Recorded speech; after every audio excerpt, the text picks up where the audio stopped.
The Zorb research vessel Knowledge Seeker just abducted what they thought was an average human maintenance worker. But Lex Mercer isn't screaming or panicking. He's calmly asking, "Huh? You guys are real?" while already studying their quantum interfaces. Their specimen is about to teach them why humans are the most dangerous species in the cosmos. Captain Vex 9 scanned the final selection report. The universe awaited comprehensive human data, and protocol demanded the perfect median specimen. Their algorithms searched Earth's databases for the statistical average across physiological, cognitive, and occupational metrics. The system settled on a male maintenance worker at a mid-level security installation. Lex Mercer, grade 3, 34 Earth years old, unremarkable service record. Vex approved the extraction. The target represented humanity's baseline capabilities. They're workers who kept systems functioning without exceptional talent or ambition. The selection process weighed occupational data heavily, prioritizing the mundane over the extraordinary. Their computers analyzed work schedules, performance reviews, and biometric data from health monitors. They found no combat training, no advanced education markers, no psychological outliers. The abduction team moved with practiced efficiency. They observed Mercer completing routine maintenance on a perimeter security sensor array. Standard non-interference protocols required minimal disruption to the local environment. They administered a fast-acting sedative through a modified atmospheric delivery system, creating the appearance of a sudden medical episode.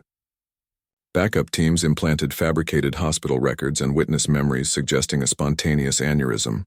Science Officer Glix 4 monitored the ethical compliance dashboard. Every procedure followed interstellar research guidelines for sentient species study.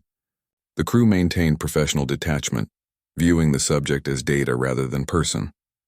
They cataloged him as Subject Lex, assigning the standard designation for human male specimens. His file showed no red flags, no exceptional physical or mental attributes worth special notation. Mercer awoke in the sterile containment chamber aboard the Knowledge Seeker. The medical team observed his vital signs stabilizing within predicted parameters. They expected disorientation, fear, or aggressive behavior. Standard first contact responses documented across 17 species. Instead, the human blinked slowly. His eyes scanned the energy field containing him, then the alien figures beyond the barrier. He showed no elevated heart rate, no adrenaline spike, no panic response. His first words came through the universal translator with unsettling calm. "Huh? You guys are real?" The science team exchanged glances. Their psychological models contained no profile for casual curiosity upon awakening in alien captivity. The subject's tone carried neither fear nor awe, merely observational interest. He examined the containment field harmonics with the detached focus of a technician assessing equipment. Glix 4 noted the anomaly in their logs. Subject displayed atypical stress response or lack thereof. The human's next question concerned the atmospheric composition, asked with the polite tone of someone inquiring about weather conditions. His hands moved to test the energy field's resonance frequency, while he maintained eye contact with his captors.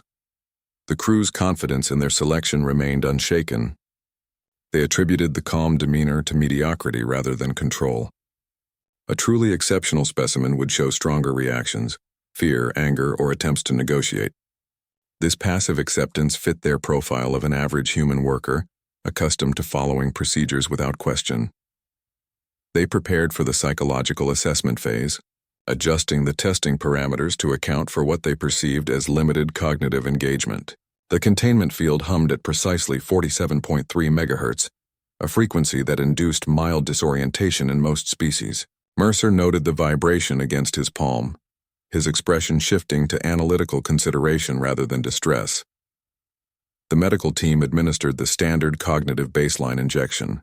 They expected the subject to become more pliable, more responsive to testing protocols. Instead, his eyes focused with new intensity as the compounds entered his bloodstream. He identified the quantum interface type, powering their monitoring equipment. Before the science officer could explain the technology, the crew established containment protocols for sentient species first contact. Standard procedure dictated minimum safe distance, reinforced energy barriers, and pre-recorded calming frequencies. They expected the human specimen to exhibit standard trauma responses, screaming, physical panic, or cognitive collapse. Their database contained 17 species documented reactions to forced extraction. All showed some form of biological terror.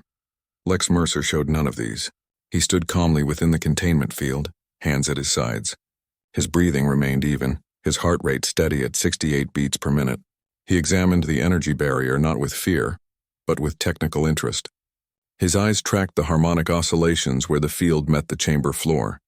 His introduction came through the universal translator with unsettling normality.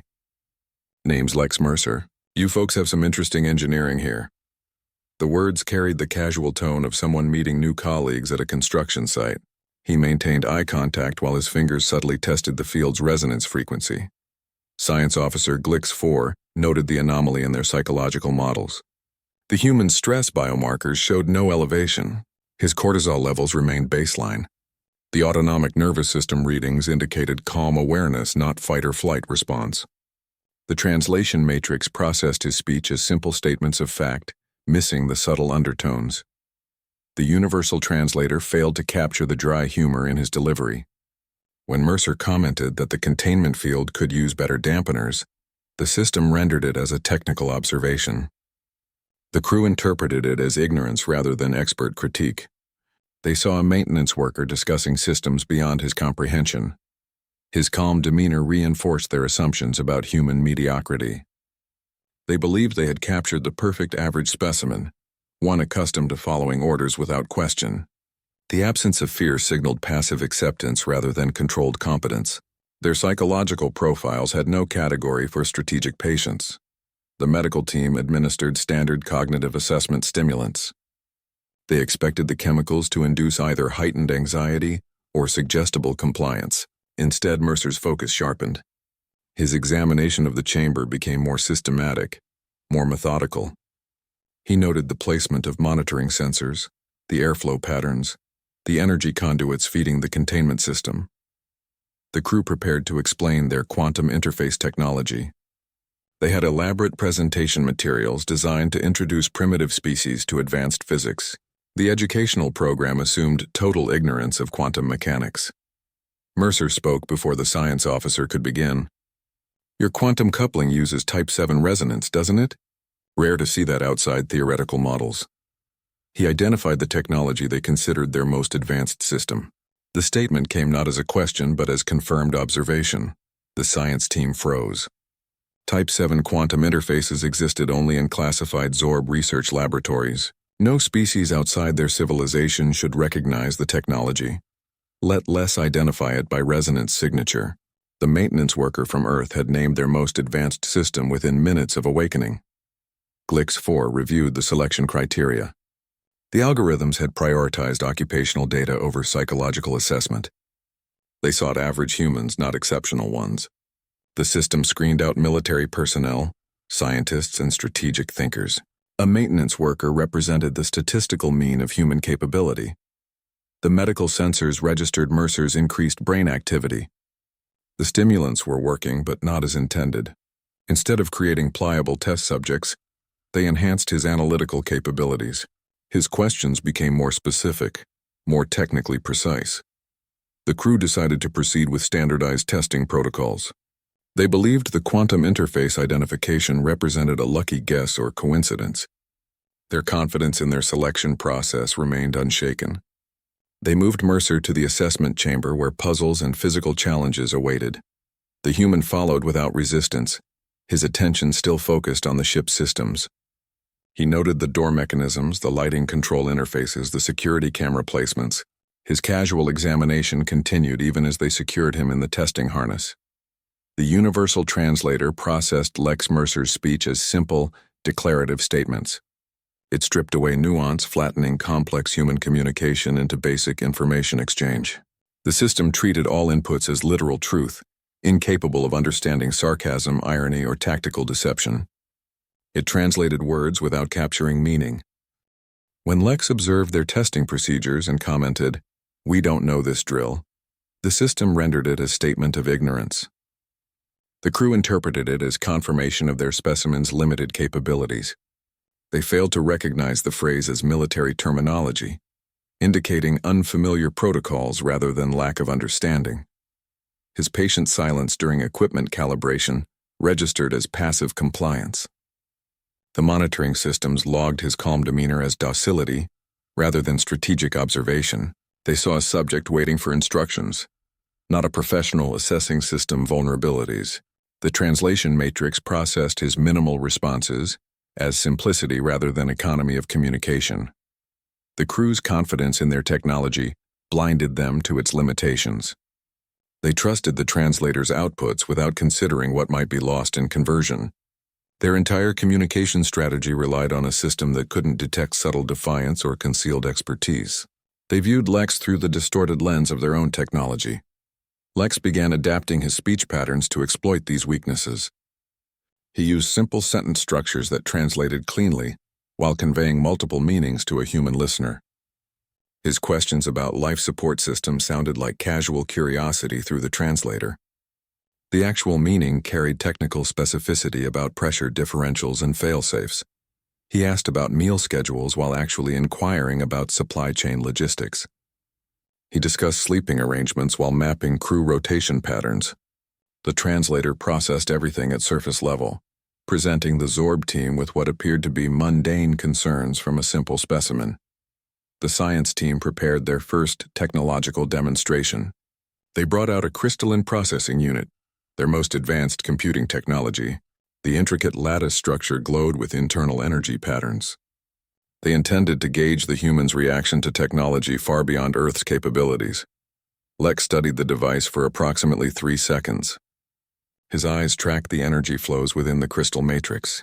He noted the refraction patterns and thermal signatures. Then he spoke with casual certainty. Fascinating implementation. You're using photon entanglement rather than electron tunneling for the logic gates. Must give you hell with thermal management at those clock speeds. The science team froze. The crystalline matrix technology represented their civilization's highest achievement in computing. No species outside their research circles understood its operating principles. The maintenance worker had not only identified the technology but commented on its engineering challenges with professional insight. The translator rendered his statement as straightforward technical observation. It failed to convey the implications of a human recognizing technology that shouldn't exist in their scientific literature. The crew stood motionless, their testing protocols suddenly irrelevant. Glix 4 checked the translation logs. The system showed no errors, no unrecognized terms. The human's vocabulary matched their linguistic databases perfectly, yet the content of his statement contradicted everything they knew about Earth's technological development. The science officer recalibrated the assessment parameters. They had been testing for baseline human capabilities. The subject kept demonstrating expert-level knowledge in advanced physics and engineering. Their selection algorithms had screened for average humans, but they appeared to have captured something else entirely. They moved Lex to the formal assessment chamber. The standardized tests awaited: pattern recognition, problem-solving, physical coordination. The crew expected the results to finally confirm their specimen's mediocrity. They believed the previous moments represented flukes or translation errors. Lex followed without resistance, his attention still cataloging the ship's systems. He noted the door control mechanisms, the surveillance camera placements, the energy conduit routing. His casual examination continued even as they secured the testing equipment. The Zorb researchers activated their standard assessment protocols. They presented Lex with complex holographic puzzles designed to measure problem-solving capabilities across 17 cognitive dimensions. The test normally required 47 minutes for average specimens from advanced species. Lex solved them in under 3 minutes each. His hands moved with precise economy, manipulating the holographic interfaces like a musician playing familiar instruments. He completed spatial reasoning tests that should have taken hours in seconds, often using unorthodox solutions the testing software hadn't anticipated. Between solutions, he complained about the lack of entertainment options. You folks got any reading material, games? This is getting repetitive. The universal translator rendered it as simple complaint, missing the professional boredom in his tone. The crew interpreted it as distraction rather than critique of their methodology. He offered running commentary on their testing procedures. Your control group parameters seem flawed. Sample size too small for statistical significance. His observations sounded like casual remarks through the translation matrix. The science team dismissed them as random comments from an unsophisticated mind. Each test revealed capabilities their protocols weren't designed to measure.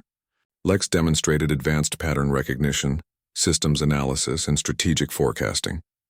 He solved engineering problems that required knowledge far beyond Earth's supposed technological level. The crew attributed each success to luck or flawed test design. HFY monitored the data stream with growing unease. The measurements showed impossible results. Lex's problem-solving speed exceeded all recorded specimens. His physical coordination tests revealed reflexes matching their own special operations personnel. The data suggested either instrument failure or catastrophic misunderstanding of human capabilities. Lex's questions about ship systems became increasingly technical. He inquired about power distribution networks, life support redundancy, and navigation algorithms. Each question sounded like curiosity through the translator. The actual content revealed deep understanding of starship engineering principles. The crew prepared for the physiological assessment phase. They brought out medical scanners and tissue sampling equipment. This phase involved minor physical intrusions, blood draws, neural scans, cellular samples. Standard procedure for sentient species research. Lex watched them prepare the equipment with calm interest. His questions became more specific. You're using resonant frequency scanning for cellular analysis? Interesting choice. What's your safety margin on those emitters? The science team paused. Their medical technology operated on principles no Earth scientist should comprehend.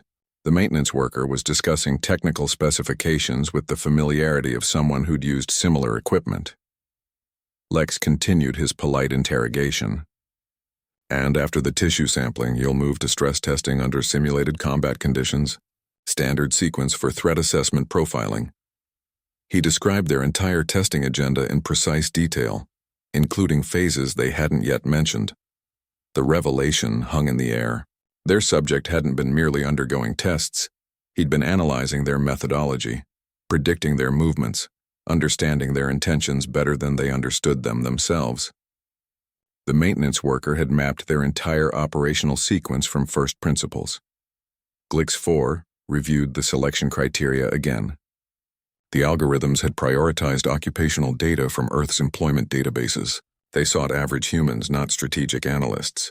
The system screened out military and intelligence personnel specifically to avoid capturing trained observers. Lex sat calmly in the testing harness, watching their reaction.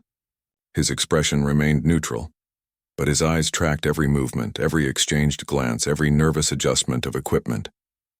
He'd turned their assessment into his own intelligence-gathering operation. The science team hesitated before beginning the physiological tests. Their confidence in the selection process wavered for the first time. They had a specimen who cooperated perfectly while systematically dismantling their understanding of human capability. The standardized protocols suddenly seemed inadequate, perhaps dangerously so. They faced a decision point. Proceed with invasive testing on a subject who clearly understood what was happening, or recalibrate their entire approach. The maintenance worker from Earth had forced them to confront the ethics of their research methods through sheer competence. The Zorb science team activated the physiological assessment array. Needle-tipped probes extended toward Lex's arm, designed for cellular sampling and neural impulse recording. The equipment hummed with focused energy, calibrated to bypass tissue resistance. Standard procedure for sentient species examination. Lex didn't pull away. He watched the approaching instruments with calm detachment. His voice cut through the medical bay's sterile silence. Before we proceed, have you obtained informed consent for invasive procedures? The universal translator rendered the question with formal precision. The science team froze. Their instruments hovered millimeters from his skin. Informed consent wasn't part of their research protocols. They studied species, not negotiated with them. The concept of requiring permission from test subjects existed outside their operational framework. Lex continued in the same measured tone. Your research guidelines must account for sentient subject autonomy. Even primitive civilizations recognize basic ethical standards. He spoke not as a captive, but as a peer reviewing their methodology. The translation failed to capture the strategic weight behind his words. The medical team hesitated. Their hands remained on the controls, but their confidence wavered. They'd never encountered a specimen who questioned their rights during examination. Most subjects screamed or fought. This calm discussion of ethics felt more disconcerting than physical resistance. GLIX-4 reviewed their research charter. The documents contained extensive safety protocols, but nothing about subject consent. The guidelines assumed scientific necessity overrode individual autonomy. Their entire civilization operated on this principle. Advanced species had the right to study less developed ones. Lex pressed his advantage. Good science requires voluntary participation. Otherwise, you're just documenting stress responses to coercion. His words struck at their professional identity. They saw themselves as researchers, not captors. The distinction suddenly felt uncomfortably thin. Division spread through the team. Junior researchers exchanged uncertain glances. Senior staff maintained rigid postures, insisting on protocol adherence. The debate played out in hushed tones across the medical bay. Some argued for continuing. Others questioned their moral standing. The universal translator smoothed over the emotional subtext. It presented Lex's arguments as logical propositions rather than strategic maneuvers. The crew heard reasoned ethical debate, not calculated resistance. They didn't recognize he was using their own scientific pride against them. Captain Vex 9 monitored from the command deck. The ethical challenge threatened their entire mission framework. If subjects had rights, then extraction became abduction. Their civilized self-image clashed with practical research needs. The comfortable dichotomy between scientists and specimens collapsed. Lex remained perfectly still during their debate. His eyes tracked each speaker, analyzing faction alignments and pressure points. He'd identified their vulnerability. A species that saw itself as enlightened couldn't easily dismiss ethical arguments, even from so-called primitives. The medical team ultimately suspended the painful tests. They opted for non-invasive scans instead, preserving their sense of ethical standing. Lex had weaponized their own self-image against them. His calm invocation of basic rights created more effective resistance than any physical struggle. He gained precious time without lifting a finger. The delay allowed him to continue his systems analysis uninterrupted. His strategic patience yielded better results than confrontation would have. The ethical argument served as perfect camouflage for intelligence gathering. The crew returned him to containment, their certainty shaken. They'd expected to study a specimen, not debate research ethics with him.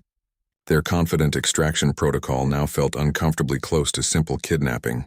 The maintenance worker had reframed their entire mission with a few carefully chosen words. Lex resumed his observation of ship operations, his calm demeanor unchanged. The containment field hummed around him, its frequencies now familiar rather than intimidating. He'd turned their ethical protocols into strategic advantages without ever raising his voice. Lex continued his systematic observation from within the containment sphere. His eyes tracked routine operations most captives would ignore. Ventilation cycles, power fluctuations, maintenance rotations. To the Zorb crew, he appeared merely curious. In reality, he was conducting a technical assessment of their entire vessel. He noted a slight discoloration on the field generator. "You know, I've been wondering about that power fluctuation," he commented casually. "Is that normal?" The universal translator rendered it a simple inquiry. The science team dismissed it as random observation from an untrained mind. His questions about safety protocols sounded like nervous concern. In truth, he was mapping their security response patterns. He asked about emergency procedures, evacuation routes, and containment maintenance schedules. Each answer gave him another piece of their operational puzzle. The crew attributed his observations to coincidence. When he identified a harmonic imbalance in the atmospheric processors, they called it luck. When he predicted a coolant line pressure drop minutes before it happened, they blamed sensor errors.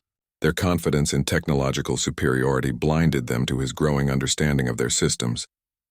Lex focused on the containment field maintenance cycle. He tracked the technicians' movements, their tool selections, their safety checks. He noted the exact timing of their shifts, the redundancy protocols, the emergency override procedures. The field that held him became an open book of Zorb engineering practices. He waited for the scheduled maintenance window. The crew approached with standard diagnostic equipment, running routine checks on the containment systems. They worked with practiced efficiency, confident in their technology's invulnerability. Lex watched the field generator closely. His maintenance experience gave him an ear for machinery. He could hear vibrations that shouldn't be there or missing vibrations that should.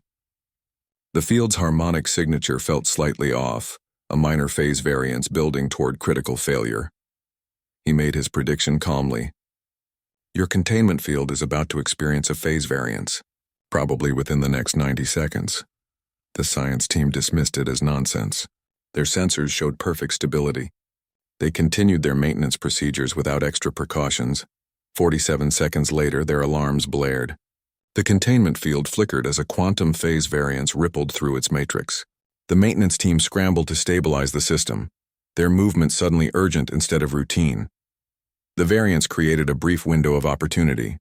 For approximately 3 seconds, the field's integrity dropped below safety thresholds. A normal captive would have panicked or missed the moment entirely. Lex simply observed the exact parameters of the failure. He didn't attempt escape during the incident. That would have revealed his capabilities prematurely. Instead, he watched how they responded, which systems they prioritized, which crew members took charge, how long stabilization took. The emergency became another intelligence-gathering opportunity. The crew restored full containment within minutes. They attributed the incident to random technical failure. None connected it to Lex's earlier prediction. Their specimen had correctly identified a problem their advanced sensors missed, and they still called it coincidence. Lex resumed his passive observation. He now understood the containment field's weaknesses perfectly. The phase variance had shown him exactly how the system failed under stress. He knew its recovery patterns, its redundancy triggers, its emergency protocols. The maintenance schedule continued unchanged. The crew saw no reason to alter their routines. Their captive remained calm and cooperative, asking occasional questions they still interpreted as primitive curiosity. They prepared for the next phase of testing, unaware their specimen had already turned their own systems into his escape plan. The containment field hummed at its standard frequency once more. Lex monitored its harmonics with professional interest. He knew exactly when the next maintenance window would occur, and exactly what weaknesses would be present. His patience remained absolute, his planning meticulous. The Zorb's technological confidence became their greatest vulnerability. The scheduled maintenance cycle arrived right on time. Lex had counted the intervals between previous sessions, tracking the exact rotation of the technical crew. The containment field hummed at its standard frequency, but he'd noted the subtle harmonics that signaled vulnerability. His opportunity window would last exactly 47 seconds. He didn't move until the field flickered. The phase variance hit precisely as predicted, dropping containment integrity below safety thresholds. Most escapees would have bolted immediately, making noise and drawing attention. Lex moved with controlled precision, each step calculated to minimize sound and visibility. His exit from the containment sphere took 3 seconds. He slipped through the weakened energy barrier without triggering secondary alarms. The maintenance team continued their work, unaware their specimen had become a free agent. Their assumption of panic-driven behavior created the perfect blind spot. He moved toward maintenance shaft 7B instead of the obvious exits. The crew would search escape pods and airlocks first, expecting desperate flight toward freedom. Lex chose the service corridor that offered system access and multiple routes, not just exit points. His path demonstrated deep understanding of Starship architecture. Security teams mobilized within 20 seconds. They fanned out toward traditional escape routes, weapons set to stun. Their search patterns assumed a terrified primitive running blindly through unfamiliar corridors. They checked storage bays and ventilation ducts, anywhere a panicking creature might hide. Lex moved with purpose through the maintenance tunnels. His hands traced conduit lines, memorizing system layouts. He avoided main corridors entirely, using service crawlways and technical access points. His progress resembled a systems engineer doing routine checks, not an escaped captive. He reached maintenance shaft 7B in under 2 minutes. The location offered multiple advantages: concealment, system access points, and 3 separate escape routes. He positioned himself where he could monitor security movements while accessing critical systems. The shaft's environmental controls provided cover from thermal scans. His calm demeanor during escape violated all known psychological profiles. The security team expected screaming, crashing, or other signs of panic. They found only silence and empty corridors. Their searches grew increasingly frantic as they failed to locate any trace of their specimen. Lex established his position with military efficiency. He accessed a maintenance terminal, his fingers moving with practiced confidence. The system recognized him as a technician. His movements and authorization patterns matched standard crew behavior. He didn't trigger any security flags. From his hidden position, he could monitor the entire ship's security response. He watched teams searching wrong sectors, their assumptions leading them further from his location. Their communications revealed growing confusion and frustration. They couldn't comprehend an escape that left no trail. The phase variance ended, containment restored. The maintenance team completed their work unaware anything had happened. Security continued searching while Lex observed from perfect concealment. He had turned their systems against them without ever being detected. His position offered access to life support, communications, and navigation systems. He could monitor every department's activities while remaining completely hidden. The Zorb's technological confidence became their greatest weakness. They trusted their systems too much to question them. The security commander ordered a deck-by-deck search. Teams moved methodically through living quarters and recreational areas. They never considered their specimen might be in a technical shaft, calmly watching their efforts. Their psychological models had no category for strategic patience. Lex prepared his next move. He had escape routes mapped, systems access established, and perfect situational awareness. The crew remained completely unaware they weren't hunting a panicked primitive. They were being observed by a professional operative who had turned their ship into his intelligence-gathering platform. The communication systems remained active, channels open for security coordination. Lex monitored their frequency, learning their patterns and procedures. He knew exactly when they would be most distracted, most frustrated, most vulnerable. His escape had been just the first move in a larger game. The Zorb security teams moved through the corridors with stunners at maximum intensity. They expected screams, crashes, signs of panicked flight. Their scanners swept empty maintenance shafts and silent equipment bays. The search patterns assumed primitive behavior, terror-driven movement toward obvious exits. Initiated contact from Maintenance Shaft 7B. His voice came through the security channel with casual clarity. "Relax, Chief. I'm not going anywhere interesting." The transmission carried no stress, no fear, no urgency. It sounded like a man discussing weekend plans. Security Commander Vorlag froze mid-stride. The calm tone unsettled him more than screams would have. Escaped specimens didn't voluntarily communicate. They hid, they fought, they begged. This sounded like a technician reporting routine status. Lex continued the conversation while his hands worked the maintenance terminal. "Your search team on Deck 4 should check Junction 12B. I'm getting some odd readings from that sector." The comment served dual purposes, appearing helpful while redirecting their attention. From his actual position, the crew realized he wasn't hiding. He was controlling the engagement tempo. His communications established a rhythm of calm interaction that masked his real activities. Each transmission coincided with system access they failed to detect. Security teams redirected to Junction 12B as suggested. They found nothing but standard equipment. Meanwhile, Lex accessed environmental controls from his hidden position. His fingers moved across the terminal with practiced efficiency. The system logged his actions as routine maintenance checks. His voice returned to the channel. "You know, your atmospheric processors could use better filters. Particulate levels are hitting 0.3 microns in Sector 7. The information was accurate, useful, and completely distracting. It made him sound like a concerned crew member rather than an escaped captive. Commander Vorlag demanded his surrender through the comm system. Lex responded with the patience of someone explaining basic mechanics. "I'm just doing some system diagnostics. Your safety protocols could use review anyway." The translation flattened his sarcasm into professional commentary. The security teams grew increasingly frustrated. They were chasing a voice that sounded utterly unconcerned with being caught. Their searches became reactive, responding to his suggestions rather than following their own protocols.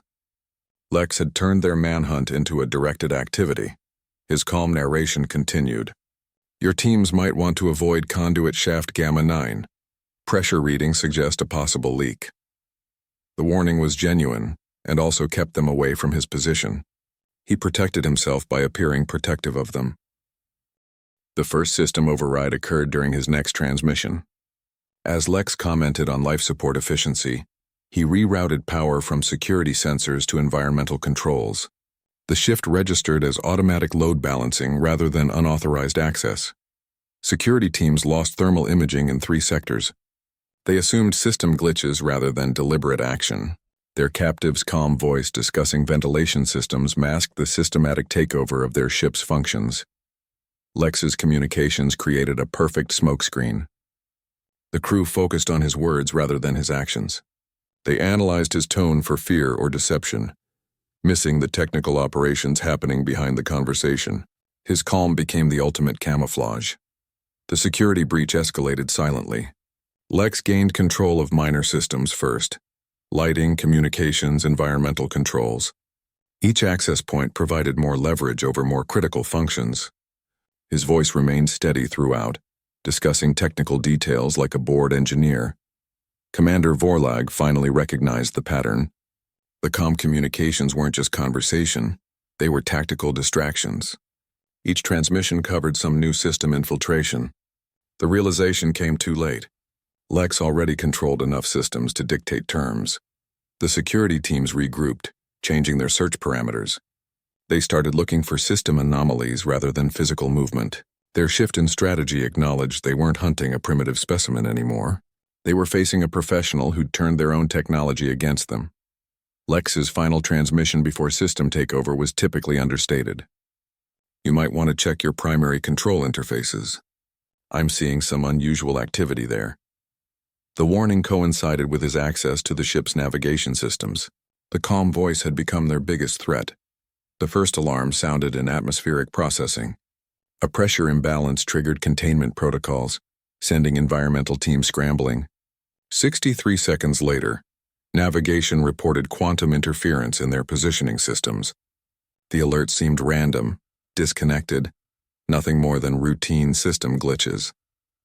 Lex orchestrated each disruption from maintenance shaft 7B. His fingers danced across the terminal interface, initiating cascading failures across non-critical systems.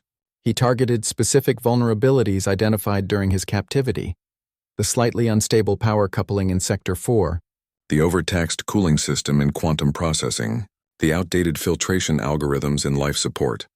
Security teams ran toward each new alarm. They treated every incident as genuine emergency, never considering the pattern behind them. Their response protocols assumed independent system failures, not coordinated sabotage.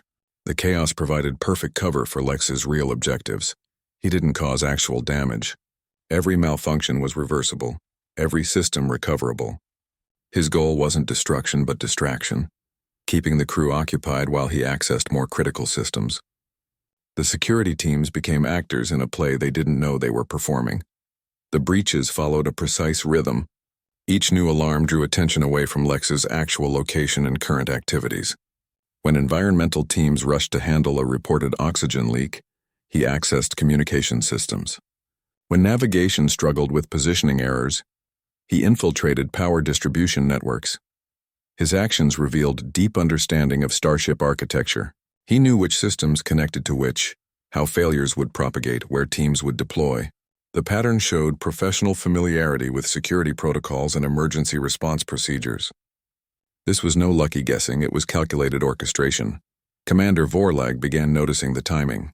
The alarms coincided too perfectly with system access attempts. They followed a logical sequence that suggested deliberate action rather than random malfunction. The realization arrived too late. Lex already controlled multiple subsystems. The security teams grew increasingly frustrated. They ran from crisis to crisis, finding minor issues that resolved quickly.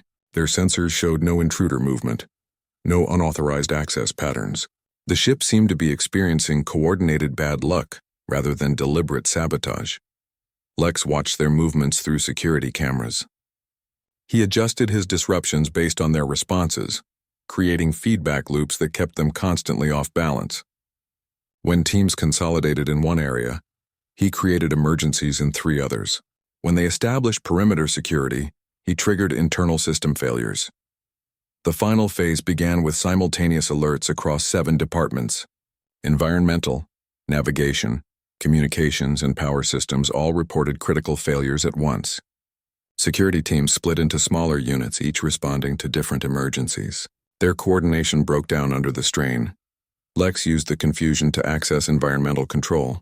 His fingers moved with absolute precision across the terminal. He bypassed 3 security layers that should have stopped any unauthorized access. The system recognized his commands as legitimate maintenance overrides. He gained total control of atmospheric systems. Pressure, temperature, oxygen levels, and filtration all answered to his commands. The security teams remained occupied with false emergencies elsewhere, completely unaware their captive now controlled the air they breathed. The transition happened silently. One moment, the ship experienced multiple crises. The next, everything returned to normal operation. The alarm stopped blaring. Systems stabilized. The sudden silence felt more disturbing than the chaos had been. Security teams stood confused in empty corridors. They expected to find system failures needing repair. Instead, they found everything functioning perfectly. The pattern became clear. Someone had been manipulating them, testing their responses, mapping their procedures. Commander Vorlag finally understood. They weren't dealing with an escaped specimen.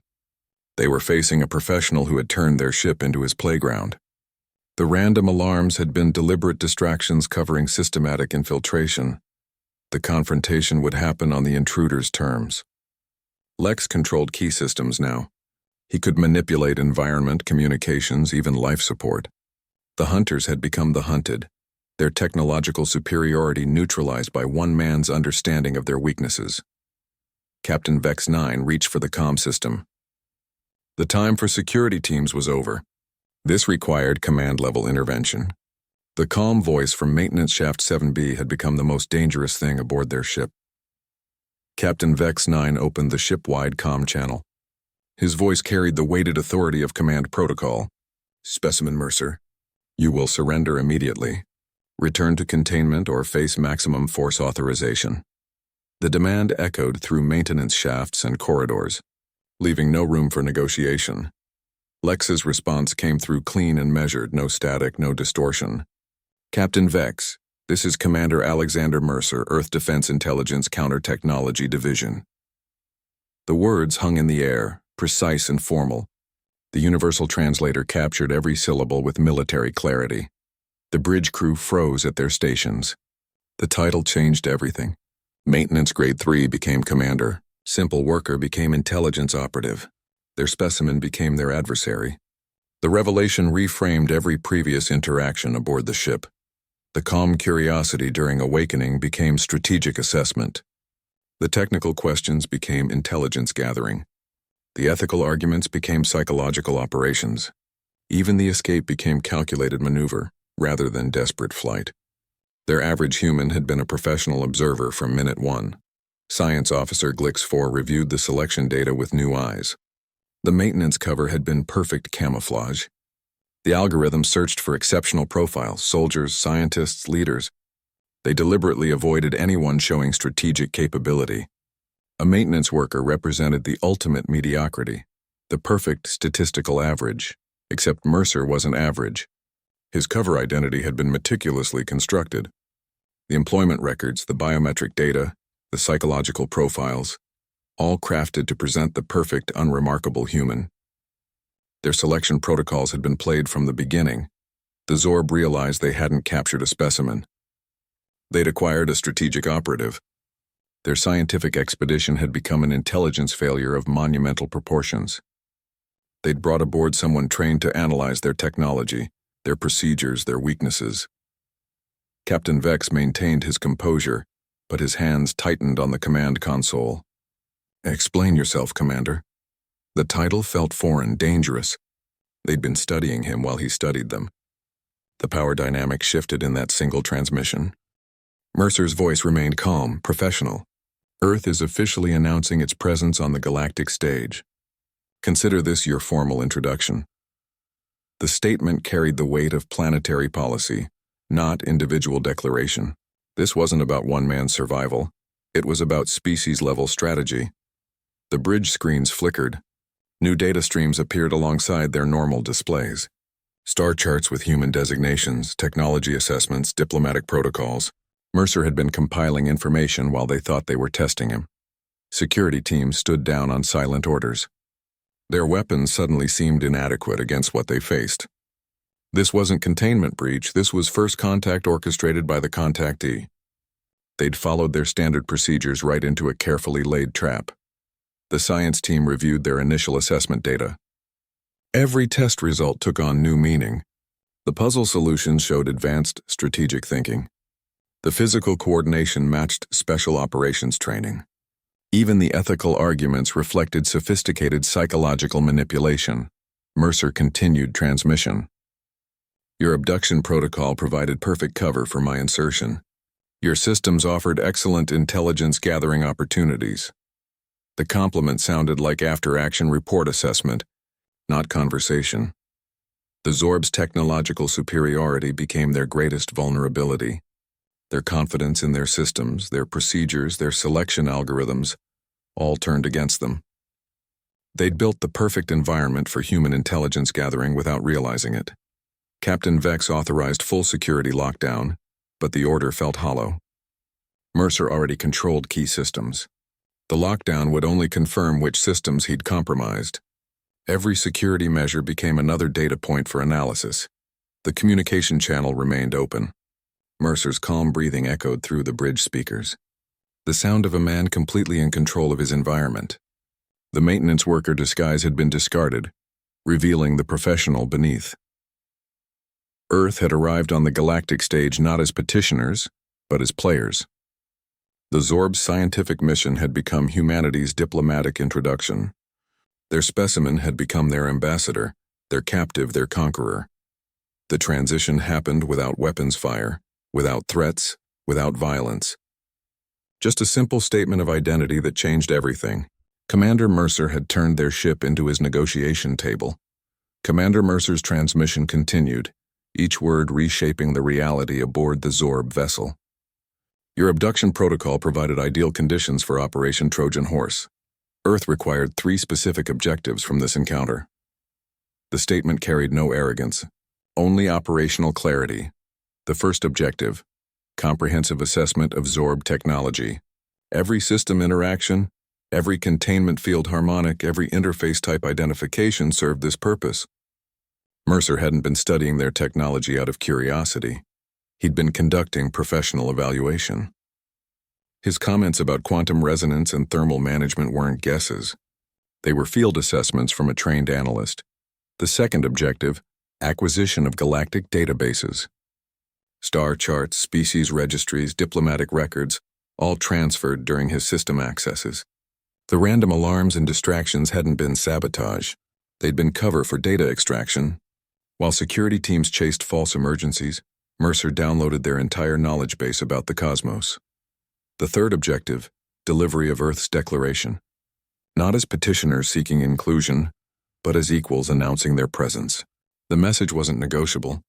Humanity had arrived on the galactic stage and the rules had changed. Their specimen had become their herald. The Zorb crew realized their fundamental error. They hadn't been studying a primitive species. They'd been the subjects of observation. Their technology, their procedures, their psychological profiles, all systematically analyzed and cataloged. The observers had become the observed. Science Officer Glix-4 reviewed the selection algorithm with dawning horror. The system had prioritized occupational data over psychological profiling. It screened out military and intelligence personnel deliberately.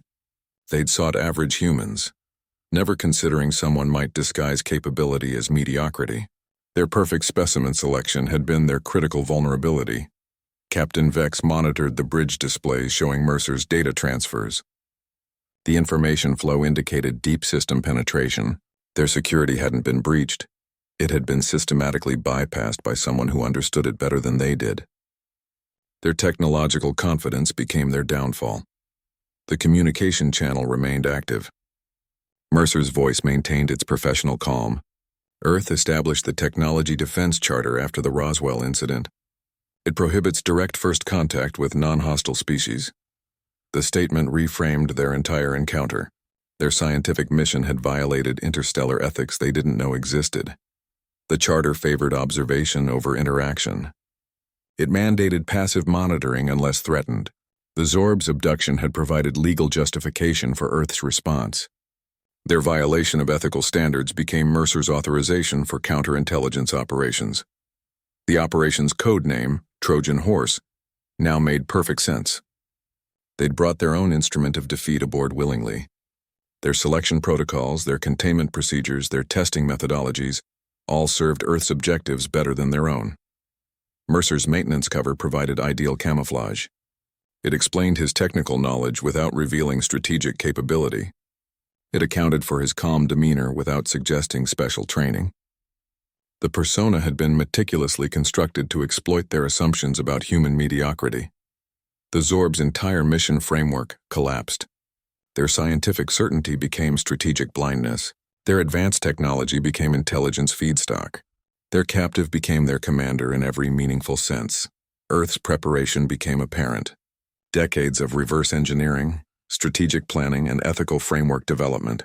They hadn't been waiting for contact, they'd been preparing for it. The Technology Defense Charter represented more than policy. It was a statement of principle and capability. The power shift happened without weapons fire or threats. It occurred through revelation and realization. The Zorb remained technologically superior, but strategically outmaneuvered. Their ship, their systems, their mission, all repurposed for Earth's objectives. Mercer's final transmission before the Earth team's arrival carried simple finality. Your databases are now incomplete. They lack information about humanity. Let's correct that oversight. The statement wasn't threat or boast. It was factual announcement of changed galactic reality.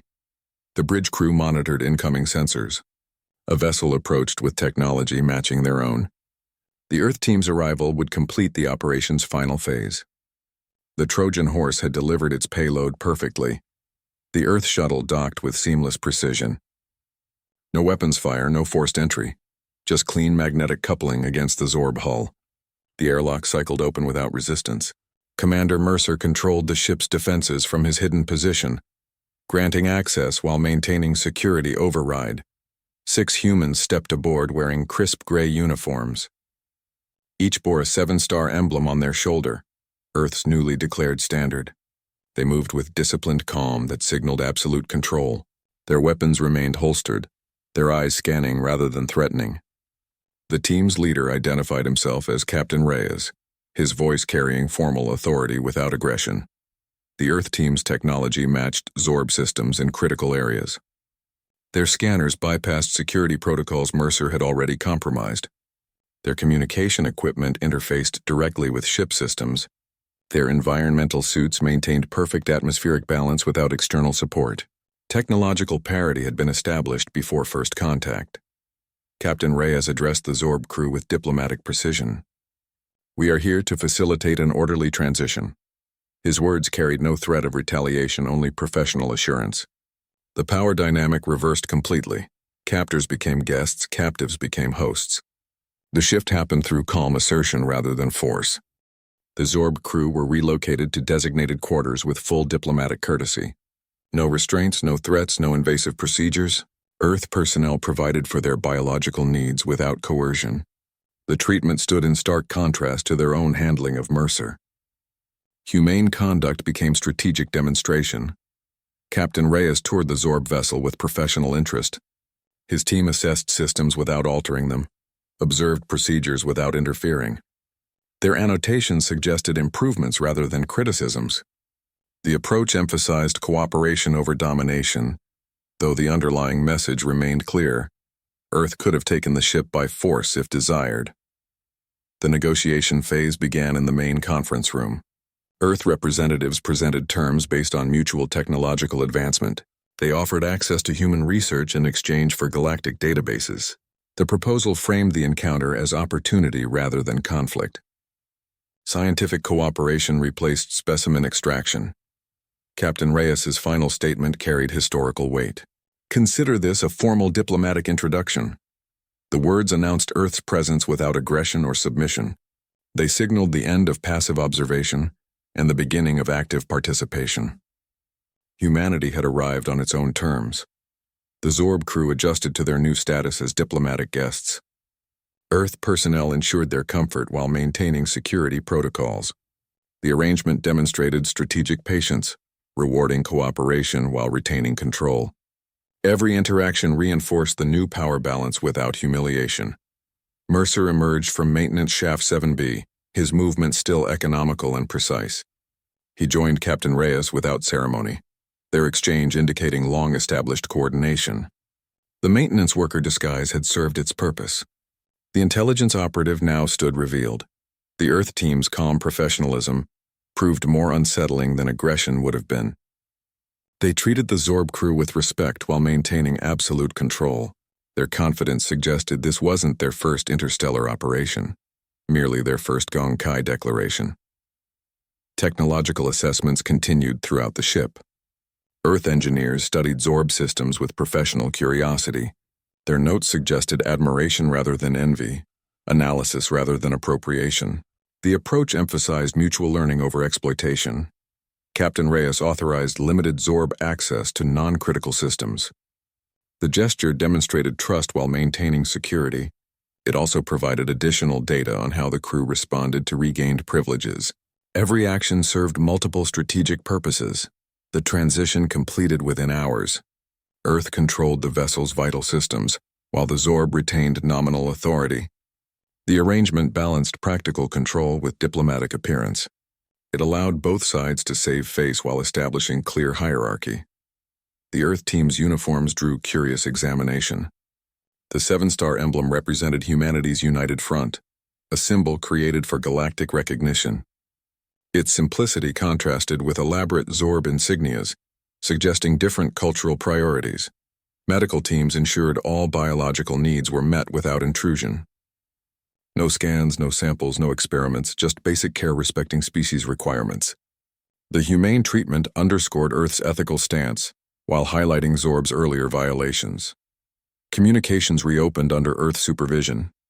Captain Reyes allowed limited messages to Zorb Command, carefully phrased to avoid alarm.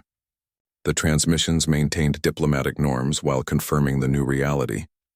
Earth controlled the narrative completely. The formal introduction was complete. Earth had announced its presence through demonstration rather than declaration. The Zorb vessel became a floating embassy, its original mission transformed into something entirely new. The galactic balance had shifted quietly but permanently. Commander Mercer stood before the Zorb command staff, his maintenance cover completely discarded. The Earth Technology Defense Charter wasn't just policy, it was humanity's fundamental approach to galactic relations. Established after the Roswell incident, it represented decades of preparation and strategic thinking about extraterrestrial contact. The Charter's first principle prohibited direct engagement with non-hostile species. Earth favored observation over interaction, learning over confrontation. This framework positioned humanity as custodians of galactic stability rather than active participants. The approach minimized risks while maximizing intelligence gathering. The Zorb's abduction violated this foundational principle. Their scientific extraction breached interstellar ethics Earth had established for itself.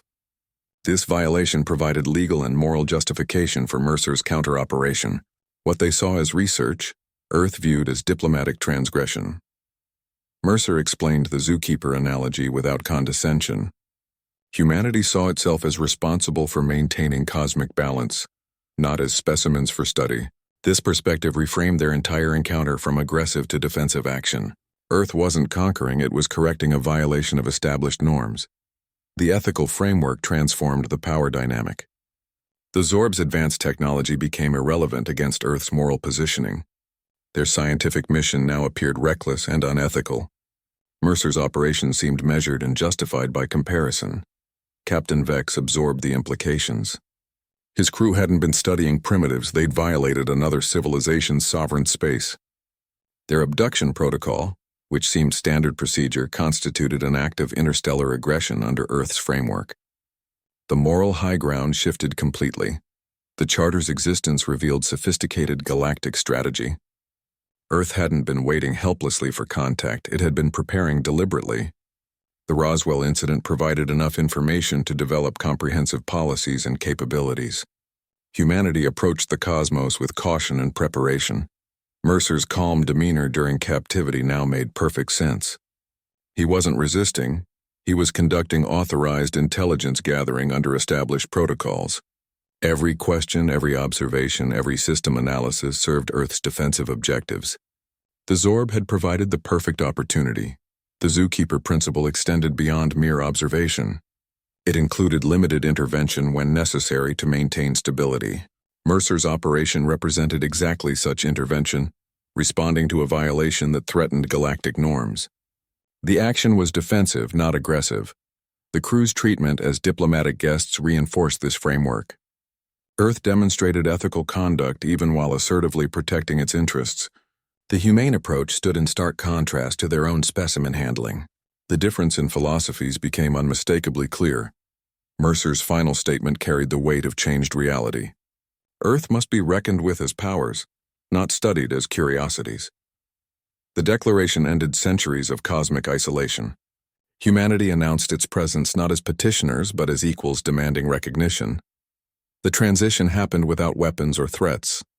It occurred through revelation of established policies and demonstrated capabilities. Earth's prepared stance made technological superiority less important than strategic positioning. The Zorb's advantage evaporated against coordinated preparation. The long-term implications became apparent. Other species would need to account for humanity in their calculations. Earth brought both ethical constraints and strategic unpredictability to interstellar relations. The galactic balance shifted toward a new participant who played by different rules. Mercer's operation demonstrated the Charter's effectiveness.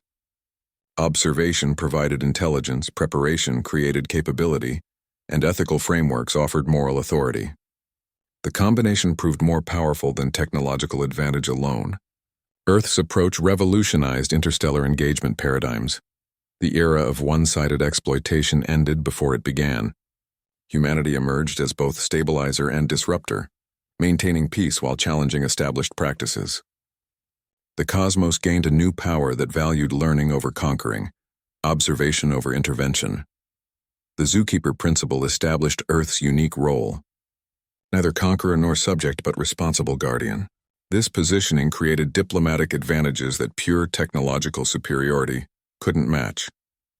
The galaxy now had to accommodate a species that saw itself as steward, rather than specimen. The Zorb crew transferred to Earth facilities under diplomatic protocols. They expected interrogation chambers and examination tables. Instead, they found accommodation meeting all biological requirements without coercion. Their quarters maintained precise atmospheric conditions, tailored nutrition and cultural comforts matching homeworld standards. The humane treatment established a foundation far stronger than any forced compliance could achieve. Earth negotiators presented the comprehensive interspecies agreement without preamble.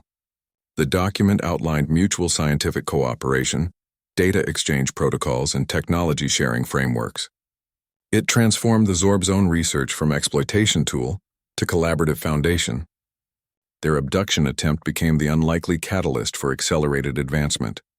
The settlement demonstrated Earth's core principle: humanity rewards cooperation and punishes exploitation.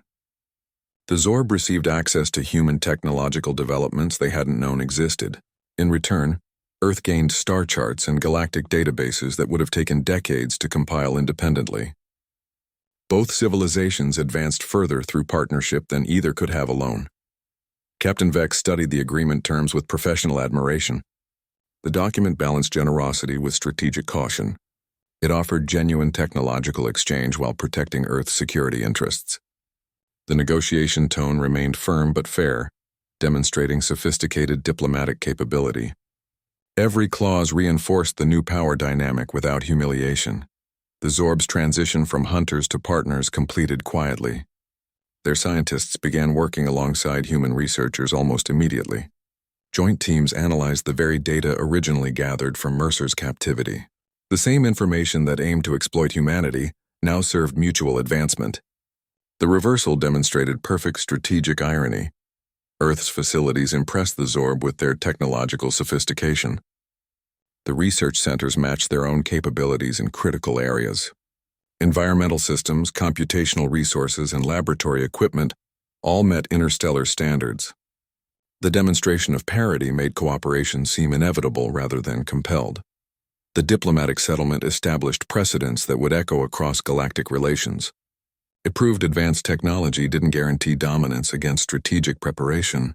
It demonstrated ethical frameworks could provide advantages over pure capability.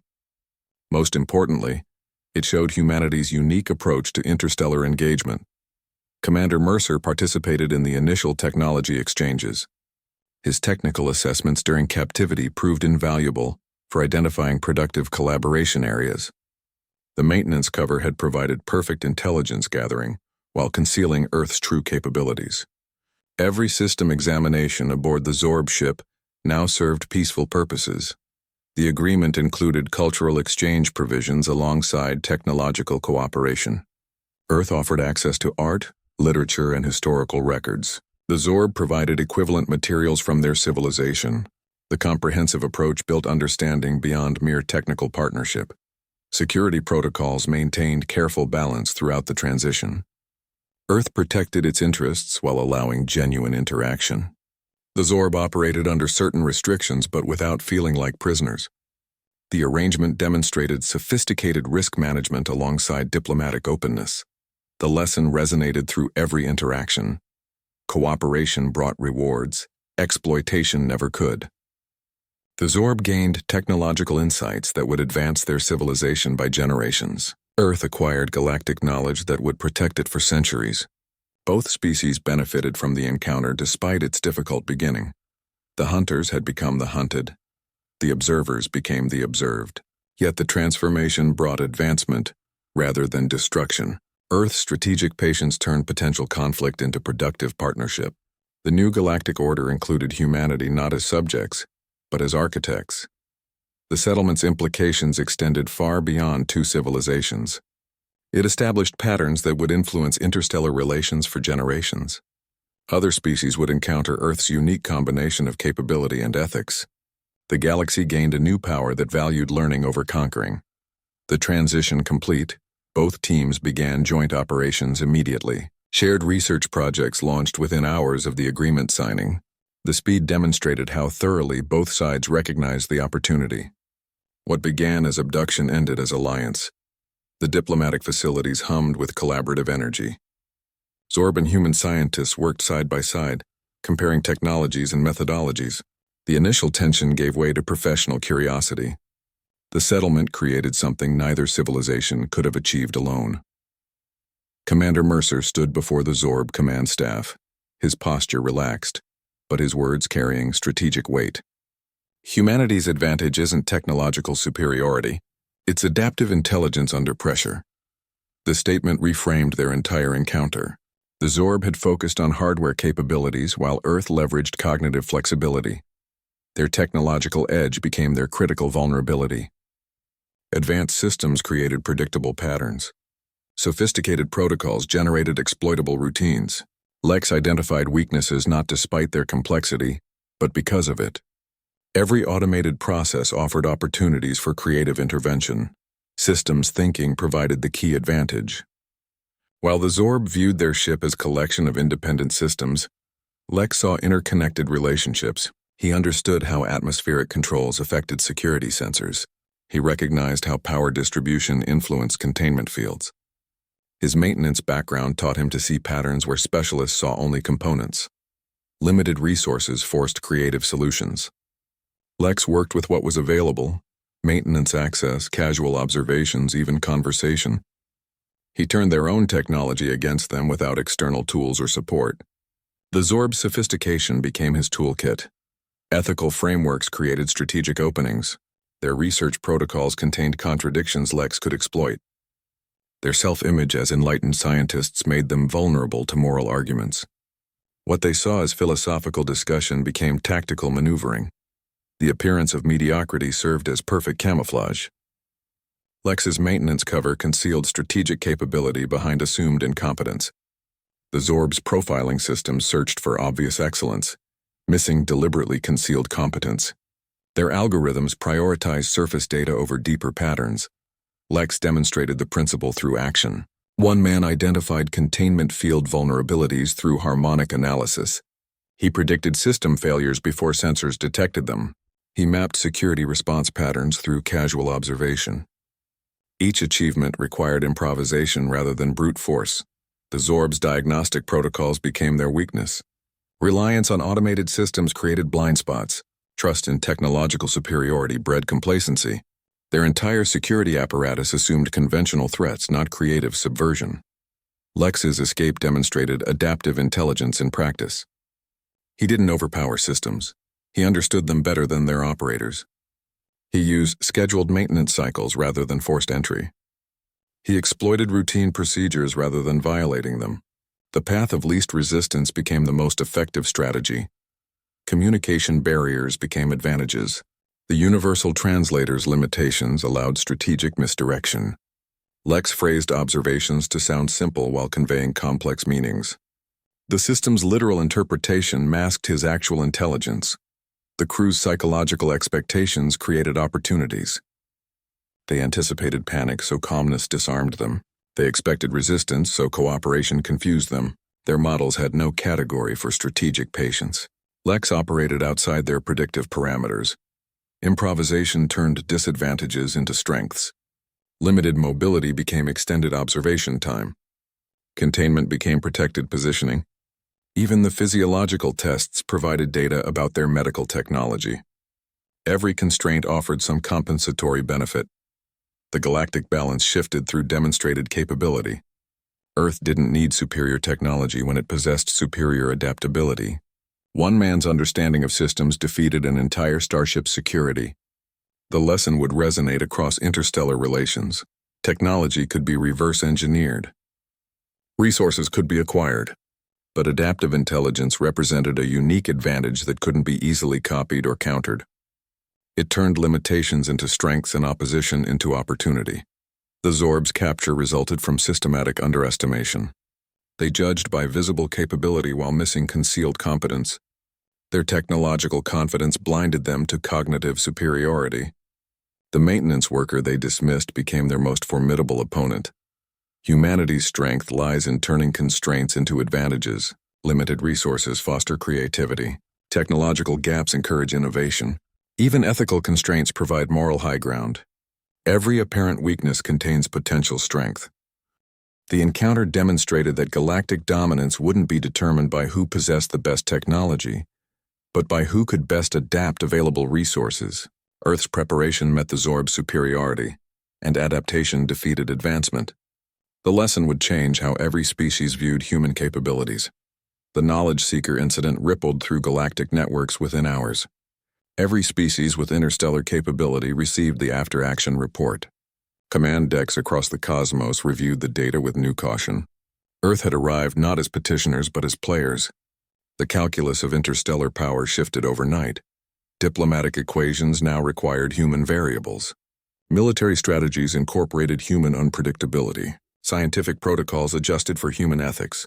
The Zorb's failed extraction became a universal case study in miscalculation. Advanced civilizations learned to factor human adaptability into every projection. Humanity introduced dual pressures to cosmic relations. Our ethical frameworks constrained aggressive actions against us.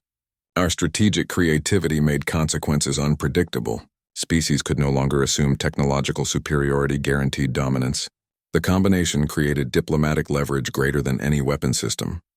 The era of uncontested exploitation ended before it began. No civilization could now approach Earth without considering reciprocal consequences. Our defensive capabilities remained undefined but demonstrably effective. The galactic status quo gained a new stabilizer and disruptor simultaneously. Commander Mercer's actions defined the new paradigm. One man's understanding of systems defeated a starship's security. His patience proved more effective than firepower. His ethical arguments carried more weight than threats. The demonstration forced re-evaluation of what constituted true power. The incident revealed critical flaws in established assessment models. Technological superiority alone couldn't guarantee security against adaptive intelligence. Ethical frameworks provided strategic advantages beyond mere morality. Appearance of mediocrity could conceal significant capability. Galactic powers now face revised strategic calculations. Military planners incorporate human psychological profiles. Diplomats study Earth's technology defense charter. Scientists reconsider what constitutes primitive versus advanced civilization. Every interaction requires updated risk assessment. The transition occurred without massive fleets or grand declarations. Earth's emergence came through demonstrated capability rather than stated intention. The cosmos learned through concrete example rather than abstract warning. The lesson carried more weight for being earned rather than claimed. Humanity's unique combination of traits creates new diplomatic challenges. Our ethical constraints prevent certain actions while our creativity enables unexpected responses. This duality makes interstellar relations with Earth simultaneously safer and less predictable. Conventional power assessments fail to capture the full picture. The knowledge seeker's fate serves as permanent caution. Their advanced technology became their vulnerability. Their confidence bred complacency. Their procedures created predictable patterns. Every civilization now examines their own systems for similar weaknesses. Earth's approach revolutionizes interstellar engagement norms. We favor observation over intervention when possible. We prefer cooperation over conflict when feasible. But we respond decisively when threatened. This balanced stance creates stability while reserving capability. The galactic hierarchy must now accommodate a power that plays by different rules. Human strategic thinking doesn't follow conventional patterns. Our ethical frameworks don't match established norms. Our capabilities don't align with technological assessments. This forces adaptation across all interstellar institutions. The final realization changes everything. Humanity doesn't belong in anyone's zoo. We're the zookeepers. This fundamental shift in perspective reverberates through every diplomatic channel and military strategy. The cosmos must now reckon with a species that sees itself as steward rather than subject. The knowledge seeker thought they captured a specimen. They acquired a lesson. Their scientific mission became humanity's diplomatic introduction. Their technology became our demonstration platform. Their confidence became our advantage. Earth stands ready for whatever comes next. Our position established, our capabilities demonstrated, our principles clear. The galactic community now knows. Approach with respect or don't approach at all. The rules have changed because we changed them. The knowledge seeker sought a specimen and found a lesson. Its crew learned the galaxy conceals more than it reveals. Appearances deceive, capabilities hide in plain sight, and assumptions become vulnerabilities. Earth has entered the cosmic conversation not as novices but as equals. We bring new rules forged through preparation and principle. The era of passive observation has ended. Humanity now engages from a position of demonstrated strength and ethical clarity. The universe must now account for a species that turns limitations into advantages and ethics into strategy. The rules have changed because we changed them.